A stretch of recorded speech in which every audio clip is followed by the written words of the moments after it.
Kelly, nice to see you. And you. Thank you. Thanks for being here. Also not long since, how long ago did you have? 10 weeks. 10 weeks, baby. Unbelievable. Yeah. Is it your first? First one. How has that journey been? Yeah, great. Up and down, tired, lots of makeup what's today. the sleep situation like? Yeah, I was just telling the girls earlier, about 2-3 hours at a time. So we woke up several times last night. I was like, can you just have a little bit more of a sleep for today? But no, it's fine. It's worth it. What's the predictability like around, given someone who has not had kids? In terms of no there's zero. Yeah. Sleep so, is it expected? Because obviously you're feeding like every couple of hours. And for someone who used to sleep 8 hours a night, I'm a good eater. I like a good 8. This is a life lot. change. Yeah. But it's a nice one. Well, that's good. Well, congratulations. Thank you you so much. I mean, you look incredible. I'm sure you're glowing as well. You glowing look like you and might be. sweating. You don't look tired from here. So well, that's good. It'd be cool to just hear your story about what drew you into the industry you're in, your career, to hear how have you ended up, I ended up in doing nutrition, what you're doing. Yeah. I suppose I always think it's a bit crazy because I was not a healthy person, not in the sense that I was not interested in nutrition. Absolutely not me. I was a can't cook, won't cook person. Ready meals, pastries, Lucozades. That was my sort of go-to. And it was just from years of struggling with my own health issues. So I had IBS for years from like a travel incident when I went to Thailand when I was at university and swallowed loads of dirty water, and I picked up a travel bug, and from then it was just undiagnosed parasite basically for years. And so that I really struggled with that, and then because of that, which is like happens to people, right? And then when we say parasite, as in what do we mean? Is it bacteria? I'm not like a giant worm. No, sure, but like bacteria. Yeah. So I had that, but undiagnosed for years, and then off the back of that, lots of hormonal imbalance from which being on the pill for years, which I know so many girls are, and coming off the pill, and then just hormones going crazy, skin going crazy, and I just was so fed up of going to the doctors, and all they could offer was medication. It was like antibiotics or go back on the pill, and I was like, I just don't really want to do that. There must be another way. And then I just started to look into what else is out there, because like I said, I had no interest in nutrition or healthy eating, and I saw a friend who was a PT, and she said, oh, have you ever thought about nutrition? And I was like, no. And the College of Naturopathic Medicine, which is where I studied, had a student clinic, and I thought, I'll just go along to that. It's free. I'll see what happens. And so I went along and I saw them for a consultation, and I followed everything they did. And after a month, I was like, do you know what? I'm starting to feel quite good here. To the point I thought, I'll keep going. And then I started going back and seeing them more. And then I just was like, this is really changing my life, to the point where I thought there's something in this. And I ended up quitting my job and then training to become a nutritionist. It's epic. Yeah, I mean, there's a little bit more in between that process. But things like, doing comprehensive stool analysis, blood tests, hormone tests that hadn't been offered to by the GP. Right, it's a totally different craft in terms of, and we've talked about this. Functional medicine based. So basically off the back of that, I was like, well, this is really different and it's working, so I'm going to follow it. And then, I quit my job and then retrained 3 years to become a nutritionist. It's amazing. We normally ask what gets people out of bed in the morning. Obviously, currently, probably a baby. Absolutely. What gets me out of bed is my 10-week-old baby. But I would say apart from the baby, genuinely, I know it sounds proper cheesy, but just absolutely loving being able to help people with what I do. Yeah, and I think from having been in a position where I wouldn't say unwell, wasn't the word, but not living as healthily and as feeling as good as I could, not sleeping as well, not having as good skin as I wanted, and exercising, and my gut's working properly, and all of these things, knowing that I can help other people have that experience and going from being unwell to well is just, it's so nice because it gives people their freedom back, I think. When you were going through that, as in, did you get to the point, because when things like that happen that go over a long period of time, you'd probably forgotten what it felt like to be just okay and waking up feeling good. And I think that's what a lot of people that we work with have, that problem.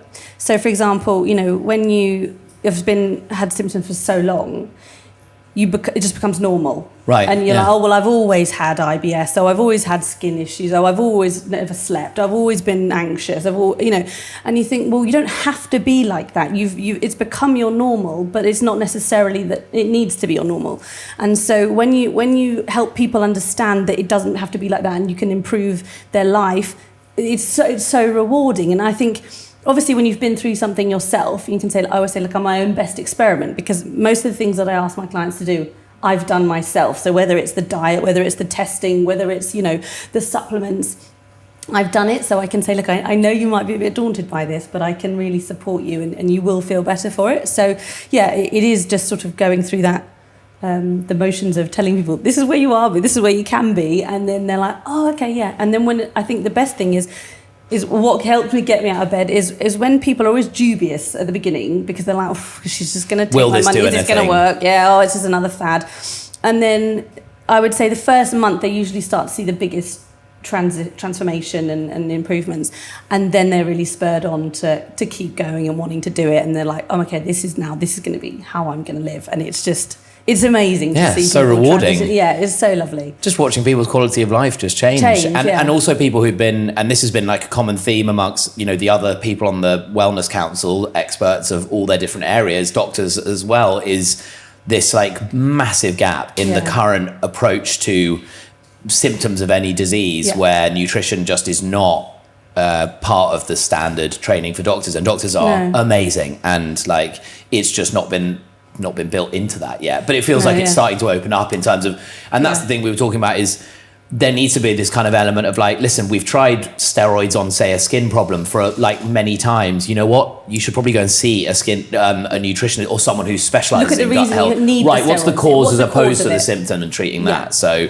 it's so exciting that's now becoming common. Because how long ago did you have the experience of sort of going through picking up something parasite-wise? Like, what was the timeline for that journey from then until now for you? I mean, I was 19. Right. So mid-30s now. Nearly 40. So yeah. So it was I'd say 12 years of going back and forth to the doctors and having tests and colonoscopies, and no, we can't find anything, to then seeing a nutritionist and then studying nutrition for 3 years.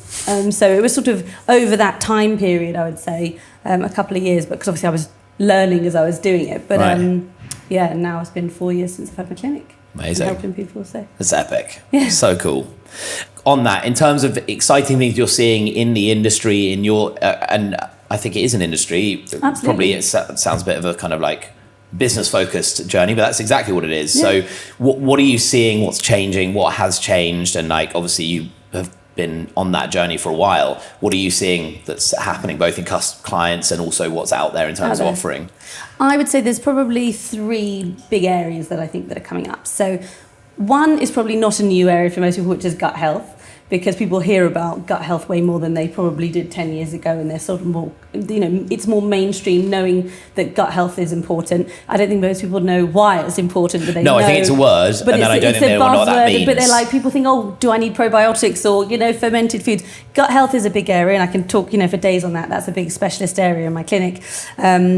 Because there's such a huge connection between the gut and the brain.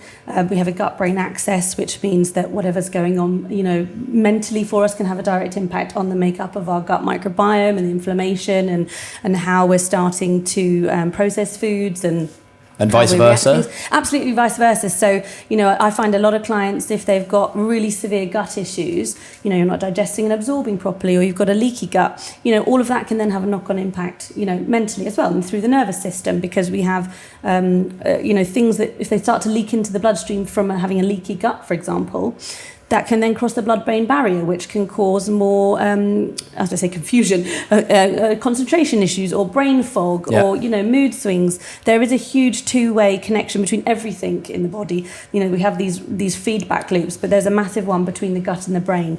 And the more that you can improve your gut health, the more you're going to find that everything else starts to improve. Yeah. That's why I always focus on gut health as, if you come to see me about your, the arm that needs steroids. Whatever the thing is. Yeah, I would look at your gut as a sort of starting point anyways, because it has so much impact on everything else. And it's called, the second brain. It's our enteric nervous system. We have as many, or sometimes even more, neurons and pathways in the gut as we do, going back up to the brain. It's such a huge and really important area. So I think it's becoming more mainstream, and doctors are also starting to see the importance of gut health. Yeah. I would say traditional Western medicine probably lags about 25 years behind, where maybe functional medicine doctors or nutritionists who can act on the latest research. Whereas, unfortunately, if you're working with the NHS, the they process have to and the things that have to be built in. And, it has to be, so the checks and to change out a whole company-wide, way of doing something would take so long. But that's why I think when you go for complementary therapies like nutritionist, or not so much a dietitian, they don't work in the same way, but especially a nutritional therapist or a functional medicine doctor, you can really start working straight away on whatever the research says, and then has an impact on gut health. So that's a huge one, which I know you guys do kombuchas, which is great, because I'm always recommending kombuchas to people, because obviously you're getting the live bacteria and the live cultures, which help with gut health. So it's huge. Gut health is huge, and I think people are more aware of it. I would say the second point that I think is really important and is sort of really coming out a lot in the mainstream is medicinal mushrooms. Yeah. And I think you're probably seeing a lot of adverts for them on Instagram. We are currently working on some new products that are engaging in that exact So medicinal area. mushrooms, these adaptogens that really help with the nervous system, they help with the immune system. Explain adaptogen. So it's they can adapt to your nervous system in the sense that, depending on which type of mushrooms you're using, they can upregulate or downregulate whatever you need to be done in your body. So whether it's in reducing stress or increasing the ability to to manage stress, it can be adapting to the immune system, improving, the circulation or blood cells or immune cells. Helping the body basically try and get to where it should be. To where it should be, yeah. So it's so incredible what they can do. And I think in the West, we're just starting to understand it a little bit more. In the East, they use mushrooms, regularly. That's very much part of their medicinal makeup of stuff. I think in Japan, they use medicinal mushrooms as part of their cancer treatment. That's what they do. Yeah. And I think there's so much benefit to them because they're so incredible. All the phytocompounds that they have in, phytochemicals, which are basically what protect the plant from bacteria, viruses, anything in the plant kingdom. When we eat those phytochemicals, then we take on those properties, which is why it's so important to have lots of fruits and vegetables in your diet and a variety. Diversity of plants. Diversity is what gives us then our immune system, or helps us build our immune system. But with the mushrooms in particular, they are so great at supporting the immune system and upregulating the immune system to make it stronger. So I always give medicinal mushrooms to people who are really, they're always getting sick, or they've had, long COVID, or they've had some sort of they have been struggling with their immune system or been getting sick, or maybe they need to repair. So things like lion's mane is really good at repairing neurons and nerve endings, so that's great to help as well for people studying and for mental clarity, because it can help making those neurons and those connections. But also for things like not motor neuron disease, but anything where there's what's the one I'm thinking of? Multiple sclerosis. Can really help with this. We have like a myelin sheath on our allows the conductivity of the and it helps messages to regrow them, and so they really are powerful. But again, it's not something that traditional Western medicine is able to prescribe. So it is, you do really need to do research into it and find someone who can help you with it. But there is some amazing products out there and brands, and even eating the mushrooms, some of them you can eat as a mushroom not the form. extract, the mushroom itself. Some you can eat, but I mean some of them you can't because they're rock solid and they wouldn't taste very nice. But medicinal mushrooms I would say is going to be huge, and there's lots of the teas now. It's definitely dirty, and those guys are doing great, and there's so much Stigmatic and stuff that I've seen. So there's some really lovely brands doing stuff with mushrooms. And then my third thing, which I think is also really important, is nutrigenomics. So the study of, and also the implementation of, using nutrition to impact your genes, or see how your genes are switched on and off. So for example, we all have our own human genome, which we can turn on and off certain genes depending on our lifestyle and our sleep and our stress levels and things like that. And obviously some genes will be upregulated, some will be downregulated depending on our lifestyle.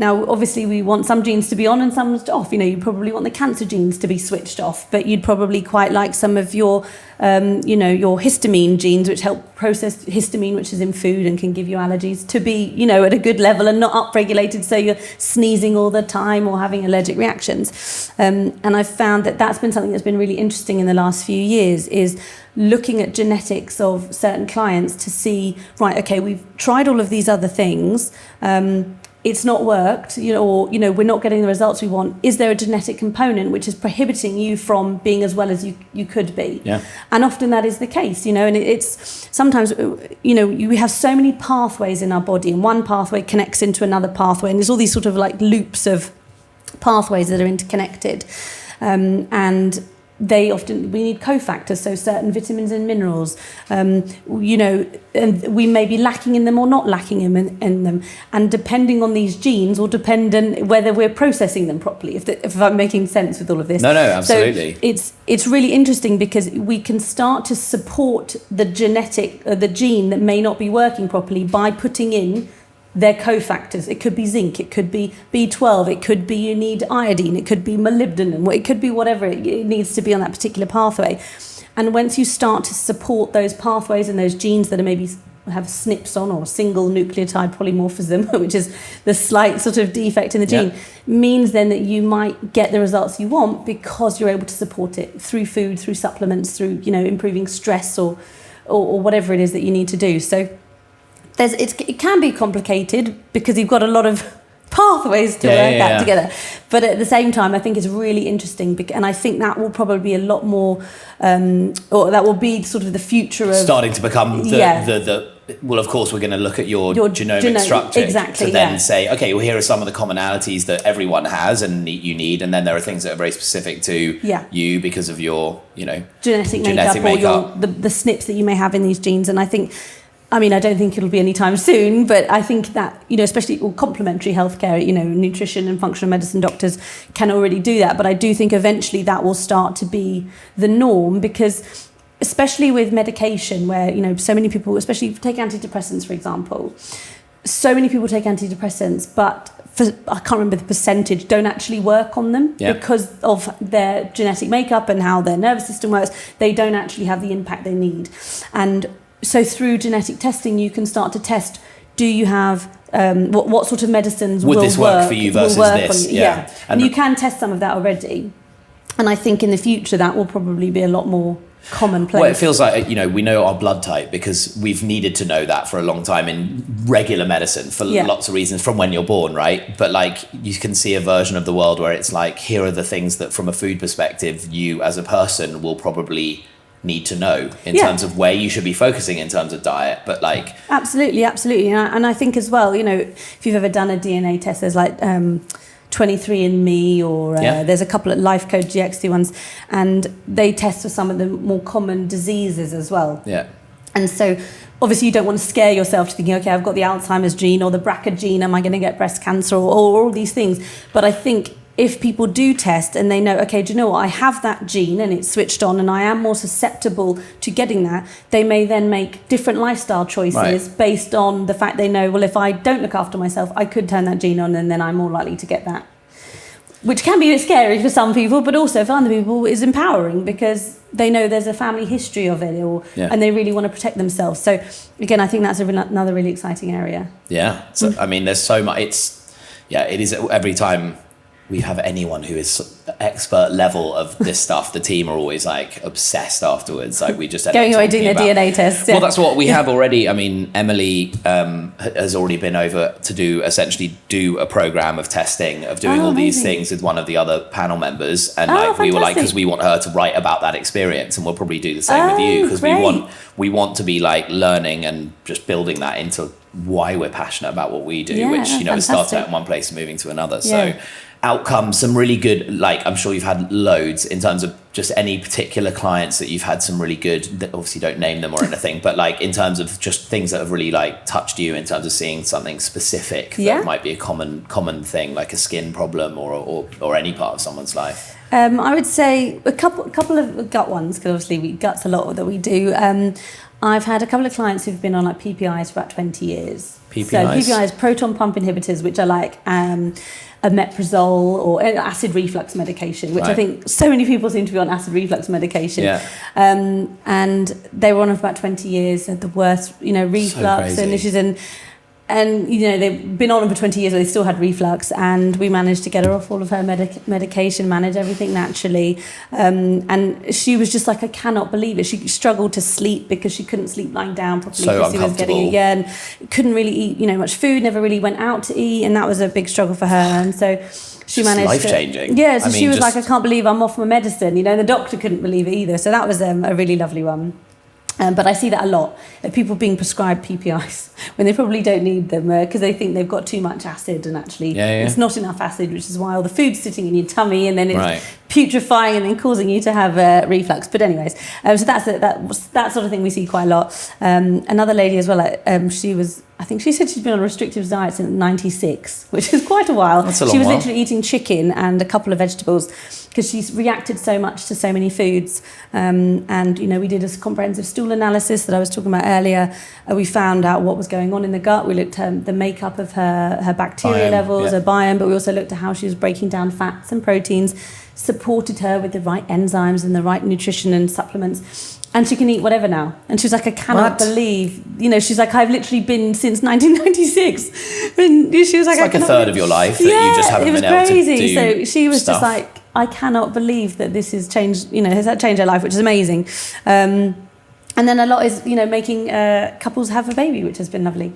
Sure. We work a lot with people who are struggling to conceive. We work with people who are going through IVF, or people, doing with donors as well, eggs or donor sperms, and getting people to have a baby, which is just, amazing. so huge because, it can be really... Super common. I mean, super common. And really, presumably really also is not the place you start when you're thinking about knowing many friends of mine, couples who've had that journey and gone in different directions, where they've done, surrogates, where they've done IVF twice, and it's such a hard process. And like just the fact that there's probably not the starting point, or the even along the way is, let's just talk about diet or talk about gut health, and like that's in that journey, which I'm sure will become more common as, and is becoming more common. Yeah, I totally agree with you. I think, I suppose before I got into nutrition, I would have never considered nutrition having an impact on fertility.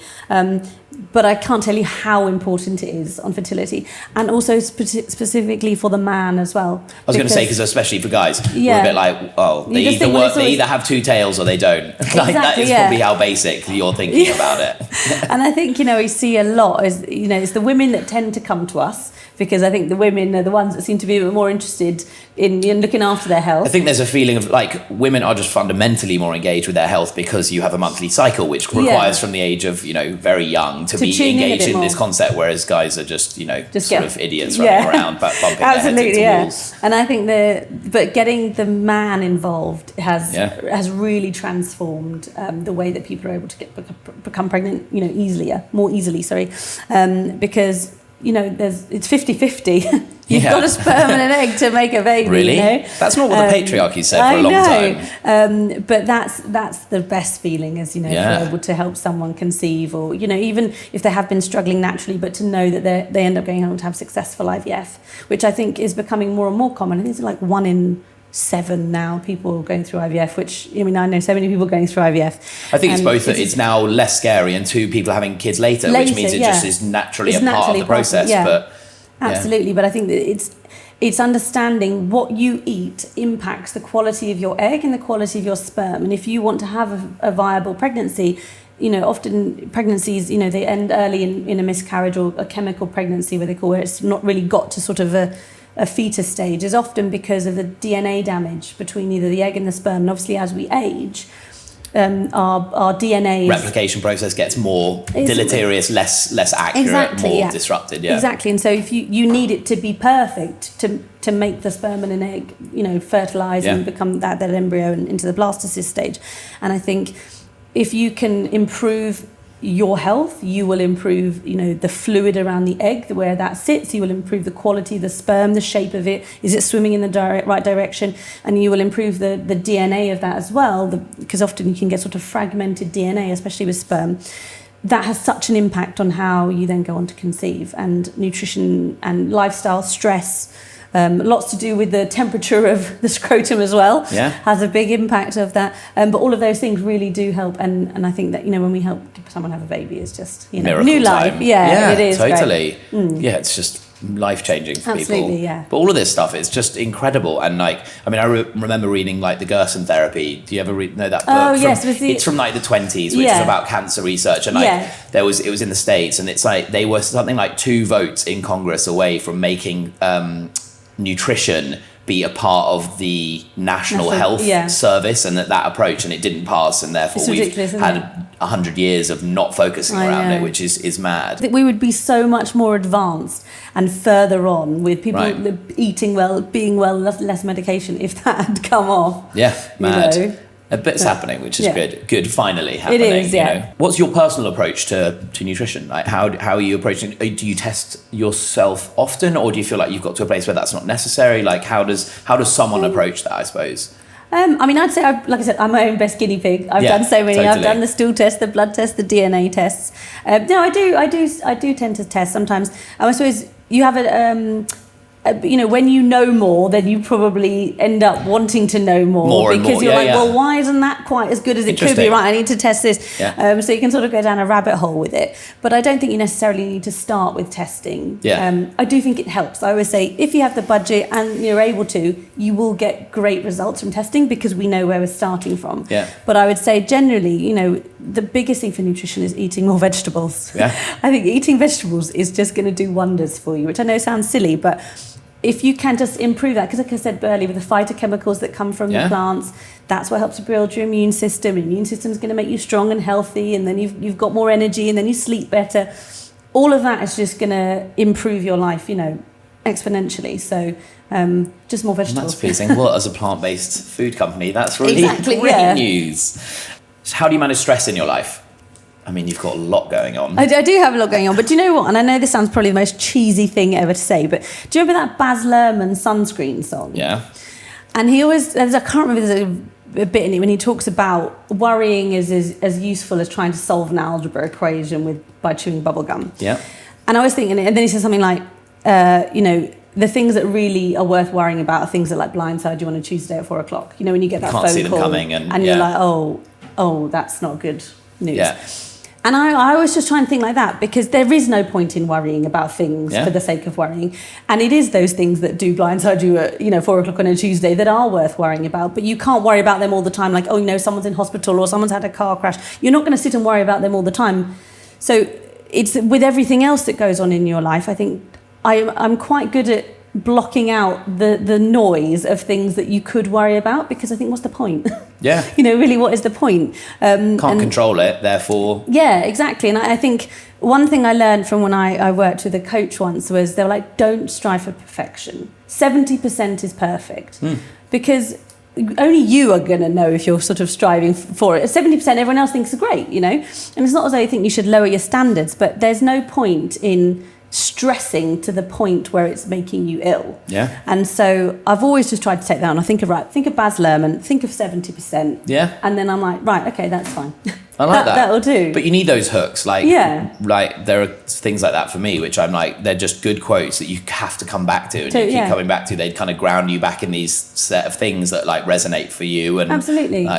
But it can't be also, the problem is you sort of today feels like there's also an overload of like everything you're seeing on social media is like another incredible piece of advice from Jay Shetty or someone, and you're going, God, that is also very good wisdom. That goes on the list of things to remember. My gratitude board and my journal and all of these things that I'm trying to de-stress. But I would say, I think that, like I said, because when you're a nutritionist, and you're looking very holistically at the body, stress is one of the biggest triggers for disease and illness. And so it's easy to say, don't stress. But I would often say, which, is fine. But I often have to have this conversation with clients where it's like, okay, well, what are your stressors and what are the triggers that stress you out? Okay, it's work, it's family, it's finances, whatever. What can you actually do to remove some of those stresses? Yeah. And I think one of the biggest ones is work. And people are, but my work's really busy and I have to work all these hours and my boss expects all of that. And I said, well, what will happen if you only worked until your contracted hours? Or what happened if you didn't work on holiday? Or what happened if you gave 100% but not 200%? Yeah. They can't tell you off for working at 100%. Right. And I was like, if your job is impacting your life that much that it's causing you to not sleep well, to be to be anxious, to, you know, have gut issues, to have skin issues, then you're either not in the right job or you haven't put in boundaries in place. But the boundaries you haven't in place, managed you haven't this part managed of your life. that because you're doing that yourself. Yes, there's always going to be instances when you have a horrible boss or a toxic work team or something. And I say, well, then maybe it's not the job for you. Yeah, start looking. You know, and start looking. And then I had one client. She had very much had this situation. She had so many things going on with her, with hormonal imbalance, water retention in her legs, her hair was falling out. She had gut issues. She had the whole lot. Basically, she had the whole body is just completely fucked. I was like, oh gosh, this is a complicated one. And it sort of turned out so much of it was to do with her job.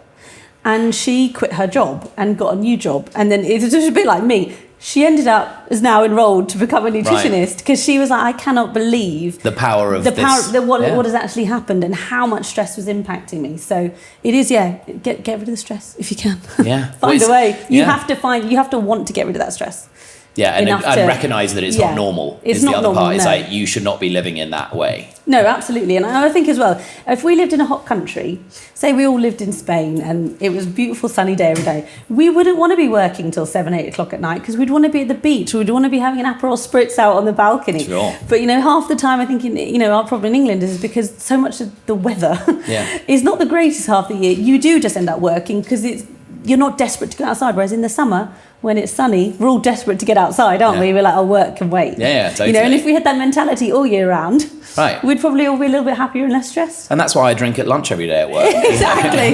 Kombucha, you mean, yeah? Sure. Yeah. As well. Yeah, that. Tell our readers, listeners, things to read that you have enjoyed on the topic or also outside of just things you're liking or have read that you think would be a good starting point for someone to engage in this whole topic. Yeah, so I would say some of my favourite books to read. One is The Body by Bill Bryson. Really interesting, obviously about the body, which is fascinating. So I would definitely recommend that one. Is that as in Bill Bryson? Who does Notes from a Small Island. Yeah. Awesome. So that's a really good one. And it's not like a boring one. It talks about a lot of the history of healthcare and medicine and what we used to do. And we're so glad that, we don't have that anymore. Not putting mustard or frogs on your head. Yeah, or cutting holes in your head and stuff like that. But it's really interesting to see. Yeah. That's what that's called, The Body is a great one. Nice.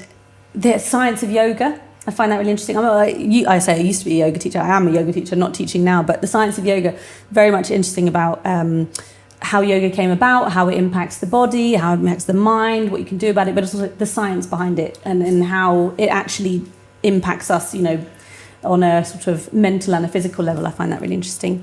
That is the thing about everything which would be considered from most Western approach to wellness, right? Like, which is mostly focused around medicine.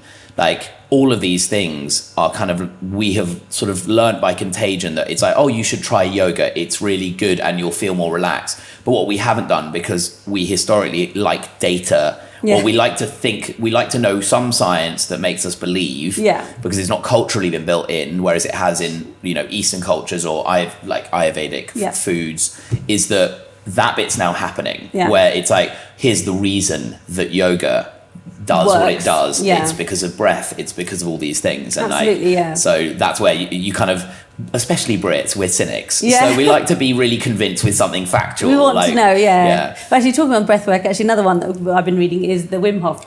Saved my life, which is great. I started doing his cold showers in lockdown. I just watched his little thing online and started doing the cold showers and the cold water swimming, and that really, I think, does help. Is amazing, and I highly recommend it to so many people. And considering I was not a person for the cold, I think he's crazy, which is but he takes a character like that. Yeah, I love it. But his book's actually really interesting as well. I would recommend that. And my final book, actually, can I have two more? Yeah. So one is called The Big Fat Surprise, which is, I think, by a lady called Nina Teicholz or something like that, which is all about. And it sounds more boring than it is. And, I think you could read it if you weren't a nutritionist as well.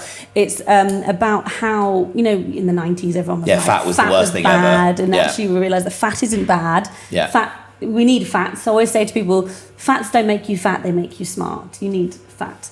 But it's carbohydrates that make you fat, the sugars and carbohydrates. But this is really interesting. It's about how the studies that were done, which basically made us all want to have margarine over butter, And again, lots to do with America and all of their, you know, a lot of quite dark background stuff to do with the dairy lobby. And and how that has actually had such a huge impact on us, and how we think cholesterol's bad when cholesterol's not bad. We need cholesterol. Or actually how no one knows what cholesterol actually means most of the time. Yeah, exactly. But we do need it. So that's a really, really interesting book, and it also talks a lot about cultures where they have high fat diets and how that is good for them. And you think like the Inuits Mediterranean. Mediterranean's great. Right. But, think people like just living on fish, and the oils from fish is how they're important. But Mediterranean diet's obviously a great diet. There's lots of healthy oils in there and fats which you need. So that's a really interesting book as well. Nice. About debunking the myth of fat. I was going to say it's probably half like learning about the body, how it works, and fats, and half of it's going like there's like terrible reasons why those were the studies that were overrepresented. There's one that I was like, the thing about a glass of red wine a day, like that you're meant to have a glass of red wine a day, and it came out of one study. This one's not as dark. There was one study that got in the newspaper and everyone wanted to believe it. So now it became this thing that is absolutely not true. Yeah, I know. I mean, like the lady, like the story about you eat 5 spiders in your sleep. Right. There was like a journalist while your mouth is open, they're just like that one, exactly. So that one, and then the other one is the 4,000 weeks? No, I don't know. It's about, you have 4,000 weeks on average to live. And so it's like, how are you going to spend those 4,000 weeks? But it's basically talking about not sweating the small stuff. Right. It's okay, well, you have 4,000 weeks. How am I going to spend that time? Okay, I could spend it, clearing my inbox every day. I could spend it stressing. But it's like the more that you try and complete everything on your to-do list, you're going to get more time on your to end, because you're like, well, I've got more space and time now to do stuff. So your to-do list fills up again. Yeah. So it's about, and that made me think, okay, actually, maybe I don't need to rush through my to-do list as much, because what's going to happen at the end of it? I'm just going to be like, well, I've got time to add more stuff to it now. Well, what's the enjoyment? I've like my dad always said he thought life was like the rapids, that you're just out of control in a little canoe going down this massive rapids, and one day you'd get to the lake. And the two things you learn are that, like, one, the rapids are quite fun, and the lake is quite boring. But two, like, if you like the rapids, you'll keep making more opportunity to do it. But you have to know that that's the game you're playing, and that, like, that's a good one to put it. Actually, yeah. Well, now he's old. He's like, I hate the lake. Oh, he wants to go. No, he wants the rapids. Yeah, he goes. It's just, I just realised how much I loved being super busy and like all that youthful energy that he had and all those things.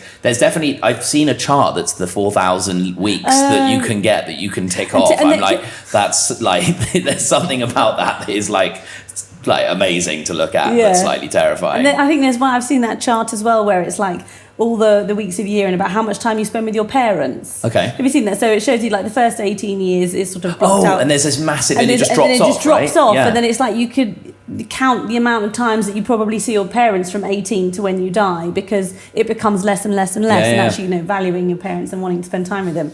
Yeah. Which is quite interesting. I love it. It's great because you engage in all of because you engage in this conversation around it. Starts with this concept of health, but actually moves into this concept of life and happiness with your clients, right? Oh, that's where you're all aiming. That's where you're aiming to get someone, which is to just try and have great weeks, days, months. You know? Totally. Because I think, like I said, it is so holistic what you do. Everything that we experience in our body mentally and physically has an impact on something else in the body, and so you want to make sure that you haven't got big, huge blocks in one area, because you can eat as healthy as you like and you can go to the gym 5 days a week, but you're so stressed that your cortisol levels are high, that your hormones will then be out of balance, which you're probably not sleeping well. And then, it's just sort of a big snowball of things that happen. Yeah. So it is really like taking that full approach to well-being, which I think is what will improve people the most. Yeah. Not being too restrictive. That's the important bit. Yeah. Okay, summary, best way for someone to approach their food and diet. I think you've touched on it, diversity of plants, but give generic if it's possible. Yeah. If you're just listening or reading, how would you say this is a broad brush approach? The 101 of what to eat. Yes. To feel well. Correct. So, vegetables. Yes. The breakdown is 2 to 3 fruits a day, 7 to 8 vegetables. Okay. That's what you want. I know that they say five a day. I always say 5 or die. I shouldn't say that, but 5 is 5 is just to keep you alive. It's basic. Really. It's basic. Yeah. If you want to thrive and feel well, you want to go 8 to 10 a day. That's the sort of blanket what you want. Which actually not that hard to do. You could have 2 to 3 fruits on breakfast. You can have Sure. 3-4 vegetables at lunch. Have a stir fry. You get 6 in one go. Yeah. Done. So vegetables, fruits and vegetables is key. Mixing up, getting some healthy proteins in there. So your chickens, your fish, it could be nuts, seeds, lentils. Eating more of the good carbohydrates and less of the refined ones. It's essentially processed carbohydrates, processed. right? Which that's the non-good end. And it's right? not that you can't have them. I have an 80-20 rule, which is 80% of the time eat well, 20% of the time you can eat and drink what you like. Because there's no point in being restrictive, because then if you're restrictive, all you do is think about what you can't eat. Yeah, which creates obsession and all those things. Whereas if you like, I like cake. If I want to eat cake for breakfast, I'll eat cake for breakfast because I know the rest of the week I've had porridge and I feel good. So I would say fruits and vegetables, get some good healthy proteins in there. Get a good mix of carbohydrates, whether that's rice, beans, lentils, sweet potato, and hydration. 2 litres of water a day. You need your wee to look like a light champagne colour. Okay, not fully clear. It can be fully clear, yeah, but if it's darker than that, then you've got to go and drink some more water. But 2 litres, I would say, is really what you want. Yeah. And you've got to remember, always say, caffeine is a diuretic, so it can increase water loss. So I always say, drink a glass of water with your coffee or your tea, so that you're replacing the water that's going to... No, for sure. Yeah. Well, it has been absolute joy, and I know that you have, this is a tiny bit of the iceberg of just so much that and are, as you said, constantly learning, and your clinic keeps moving things forward and helping people. So we are very lucky to have you here today and have you involved at Press, and we need to get you in front of a big audience soon to help spread the word and do more of this. So absolutely. Thank you very much for having me. It's been wonderful. Very welcome.